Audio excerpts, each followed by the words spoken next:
പുതിയ സർക്കാർ അധികാരത്തിൽ വന്നേക്കാണ്. എന്തൊക്കെയാണ് നിങ്ങൾ പ്രതീക്ഷിക്കുന്നത്? ഇവിടുത്തെ ജനങ്ങൾ എന്തൊക്കെയാണ് പ്രതീക്ഷിക്കുന്നത്? പുതിയ സർക്കാർ നിലവിൽ വന്നിരിക്കുകയാണ്. അത് കേരള സംസ്ഥാനത്തിലൊട്ടാകെ ഒരു സമഗ്രമായ വികസനത്തിന് പാതയൊരുക്കുന്നുള്ള കാര്യത്തിൽ ഒരു സംശയമില്ല.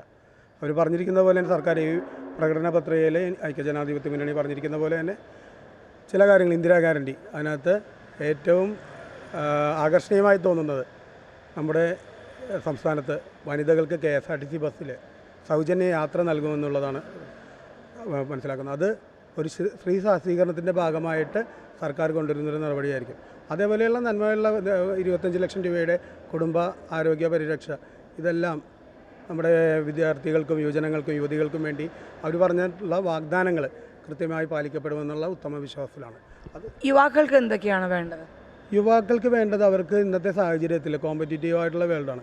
നമ്മുടെ സംസ്ഥാനത്ത് വിദ്യാഭ്യാസം ആർജിക്കുന്ന, വിദ്യാഭ്യാസം ലഭിച്ച നല്ല നിലവാരത്തിലിരിക്കുന്ന വിദ്യാർത്ഥികൾക്ക് മറ്റ് സംസ്ഥാനങ്ങളിൽ നിന്ന് വരുന്ന വിദ്യാർത്ഥികളോടൊപ്പം കോമ്പറ്റ് ചെയ്ത് നിന്നുകൊണ്ട് അവർക്ക് ആ ലെവലിൽ, നല്ല ലെവലിൽ അവരുടെ വിദ്യാഭ്യാസത്തിൻ്റെ ഭാഗമായിട്ടുള്ള തൊഴിലും കാര്യങ്ങളും ലഭിക്കുന്നതിനും ഇവിടെ തന്നെ ലഭിക്കുന്നതിനും മിക്കവാറും അതിനകത്ത് കാര്യം പുറത്തോട്ട് പോകാൻ ആഗ്രഹിക്കുന്നവരുണ്ട്.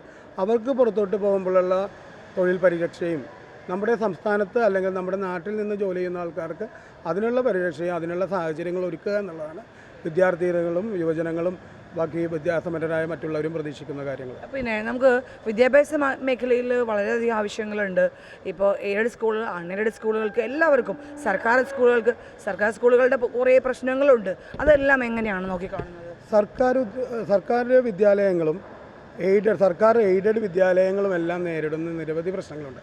അവിടെ ഉപജീവന മാർഗം നടത്തുന്ന അധ്യാപകർ ഉൾപ്പെടെയുള്ള ആളുകൾക്ക് നിരവധി പ്രശ്നങ്ങൾ. ഉദാഹരണമായിട്ട് ചില അധ്യാപകരുടെ എല്ലാം നിയമനം ഇതുവരെ പെൻഡിങ്ങിലാണ്. അതെല്ലാം നിയമക്കുരുക്കിൽപ്പെട്ടിരിക്കുന്ന നിരവധി ആളുകൾ, അഭ്യസ്തവിദ്യരായിട്ടുള്ള വിദ്യാർത്ഥികൾക്ക് വിദ്യാഭ്യാസം പകർന്നു കൊടുക്കുന്ന നിരവധി അധ്യാപകർ ഇന്നും ശമ്പളമില്ലാണ്ട് നമ്മുടെ സംസ്ഥാനത്ത് ജോലി ചെയ്യുന്നുണ്ട്.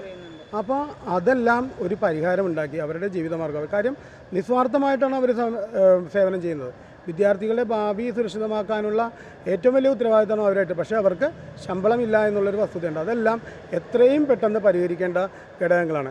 പിന്നെ നിരവധി സർക്കാർ എയ്ഡഡ് സ്കൂളുകളുണ്ടെങ്കിലും അവരെല്ലാവരും മാനേജ്മെൻറ്റ് ആ സ്കൂളുകളെല്ലാം വളരെ നല്ല രീതിയിൽ തന്നെ നടത്തിക്കൊണ്ട് പോകുന്നുണ്ടെങ്കിൽ പോലും ചില കാര്യങ്ങൾക്ക് അവർക്ക് അതിൻ്റെ സാമ്പത്തികമായിട്ടും കാര്യങ്ങളെല്ലാം വളരെ, അതിനെല്ലാം സർക്കാരുകൾ കുറേ കൂടി ഗ്രാൻഡ് കാര്യങ്ങൾ അനുവദിച്ചു കൊടുത്ത്, കാര്യം നമ്മുടെ വിദ്യാഭ്യാസ രംഗത്ത് വലിയൊരു നേട്ടമുണ്ടാക്കുന്നതിനും വലിയൊരു പങ്ക് വഹിക്കുന്നതിനും സർക്കാർ സ്കൂളുകളെ പോലെ തന്നെ സർക്കാർ എയ്ഡഡ് സ്കൂളുകളും അതിൻ്റെ പ്രാധാന്യം അറിയിച്ചു പോയിട്ടുണ്ട്. അപ്പോൾ അവർക്ക് വേണ്ട കുറച്ച് ഗ്രാൻറ്റുകളും കാര്യങ്ങളും അവരുടെ ആവശ്യത്തിനനുസരിച്ച് കൊടുത്തുകൊണ്ട് നല്ല രീതിയിൽ ആധുനികമായിട്ടുള്ള വിദ്യാഭ്യാസം നൽകുന്നതിന് അവിടുത്തെ വിദ്യാർത്ഥികൾക്കും സർക്കാർ സ്കൂളിലെ വിദ്യാർത്ഥികൾക്കും നൽകുന്നതിന് അത് ഉപകാരപ്രദമായ പദ്ധതികൾ സർക്കാർ ആവിഷ്കരിക്കണം. ഇപ്പോൾ ഖജനാവ് കാലിയാണെന്ന് പറയുന്നുണ്ട്. അതൊക്കെ ഇങ്ങനെ ടാക്സ് അടക്കം വർദ്ധിപ്പിച്ച് മുന്നോട്ട് പോകുമോ? എങ്ങനെയാണ് പണം കടത്താൻ സാധിക്കുക സർക്കാരിന്?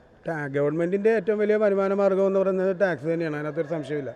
ഞാൻ പറയുന്നത് ഇപ്പോൾ നിലവിൽ ഞാൻ മനസ്സിലാക്കിയെടുത്ത് നിരവധി ആളുകൾ ടാക്സ് കറക്റ്റായിട്ട് അടക്കുന്ന ആളുകളുണ്ട്. നിരവധി കുടിശ്ശികളുണ്ട്. വലിയ കുത്തക മുതലാളിമാരുടെ എല്ലാം കുടിശ്ശികളുണ്ട്. അതൊക്കെ പിരിച്ചാൽ തന്നെ ചിലപ്പോൾ ഈ നമ്മുടെ പ്രതിപക്ഷ നേതാവ് പറഞ്ഞ പോലെ പൂച്ച പറ്റി കിടക്കുന്ന ഖജനാവിനെ പൂച്ചനെ മാറ്റി നമുക്ക് അത്യാവശ്യം കാര്യങ്ങൾക്കൊക്കെ നിറക്കാൻ പറ്റും. ബാക്കി വരുമാന സ്രോതസ്സുകൾ എന്തൊക്കെയാണെന്ന് കണ്ടെത്തി അതെല്ലാം കറക്റ്റായിട്ട് വിനിയോഗിക്കുകയാണെങ്കിൽ സംസ്ഥാനത്തിൻ്റെ ഖജനാവിൻ്റെ പഞ്ഞം മാറുമെന്നുള്ള ഒരു വിശ്വാസമാണ്. അതെല്ലാം ആസൂത്രണം ചെയ്യുന്ന ആളുകൾ ആലോചിച്ച് ചെയ്യേണ്ട കാര്യങ്ങളാണ്. ഇപ്പോൾ നമുക്കറിയാം മുഖ്യമന്ത്രി ആരാവണമെന്നുള്ളത് സംബന്ധിച്ച് തർക്കങ്ങളുണ്ടായിരുന്നു. അപ്പോൾ തർക്കം നിന്നിരുന്നൊരു സമയമാണ്.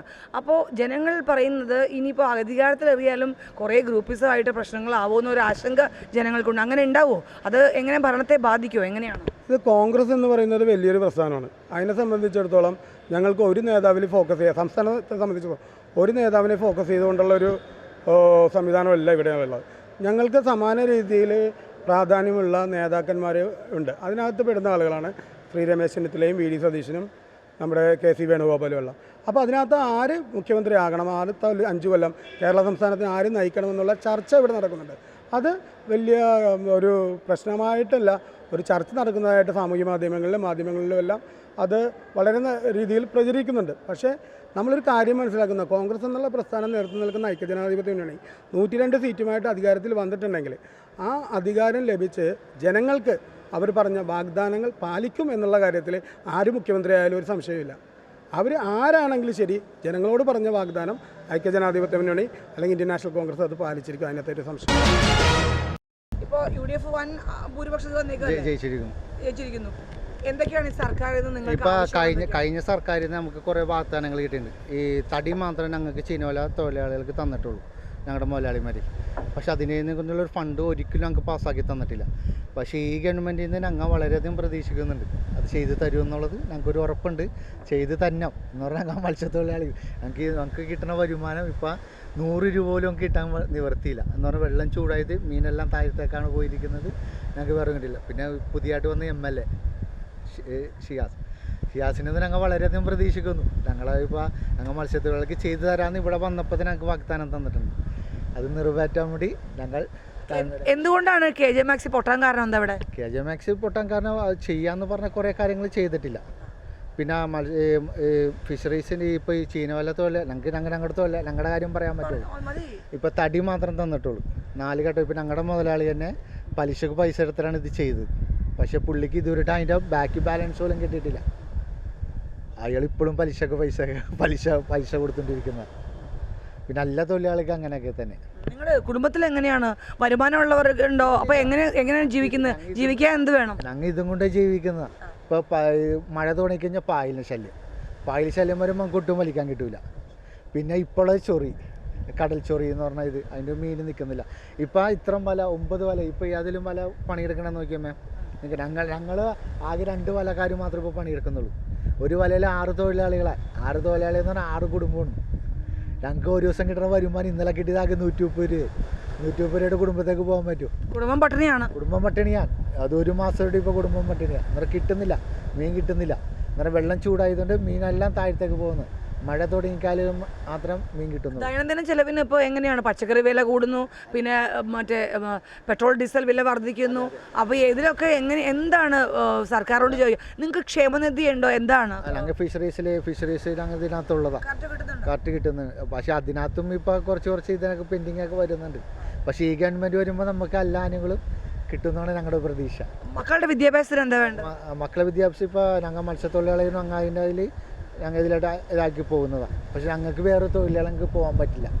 ഞങ്ങൾ മത്സ്യത്തൊഴിലാളികളാണ്. റേഷൻ കട ഫ്രീ ആണോ? എങ്ങനെയാണ്? വാർദ്ധക്യ പെൻഷൻ ഫ്രീ ആണോ? അതൊക്കെ നിലനിർത്തി കൊണ്ടുപോകണം. വാർദ്ധക്യ പെൻഷൻ ഇപ്പോൾ ഇലക്ഷൻ വന്നതോടെ ആ ഒരു 6 മാസത്തെ പെൻഡിങ് തീർക്കാൻ തുടങ്ങിയത്. പക്ഷേ ഇപ്പോൾ 5 വാഗ്ദാനങ്ങൾ കോൺഗ്രസ് അധികാരത്തിൽ വന്ന് ചെയ്യുന്നുണ്ട്. അത് ചെയ്താൽ കോൺഗ്രസിന് നിലനിൽപ്പുണ്ടാവും. വളരെ പ്രതീക്ഷയാണ് ഈ സർക്കാരിൽ. അതെ വളരെ പ്രതീക്ഷയുണ്ട്. നമുക്കറിയാം കൊച്ചിയിലും ഇവിടെ തന്നെയാണ്, കേരളത്തിലും അവർ തന്നെയാണ്. അപ്പോൾ ആ ഒരു നേടിയെടുക്കാൻ സാധിക്കുന്നുള്ള പ്രതീക്ഷയുണ്ട്. അതുകൊണ്ട് നല്ല പ്രതീക്ഷയുണ്ടോ? നേടിയെടുക്കാൻ സാധിക്കുമെന്നുള്ള മുഹമ്മദ് ഷിയാസ് ഒരു ചെറുപ്പക്കാരനാണ്, ഓടിയിറന്ന് ചെയ്യുന്ന ആളാണ്. അപ്പോൾ അത് ഞങ്ങൾക്ക് കിട്ടുമെന്നുള്ളൊരു പ്രതീക്ഷ ഞങ്ങൾക്കുണ്ട്.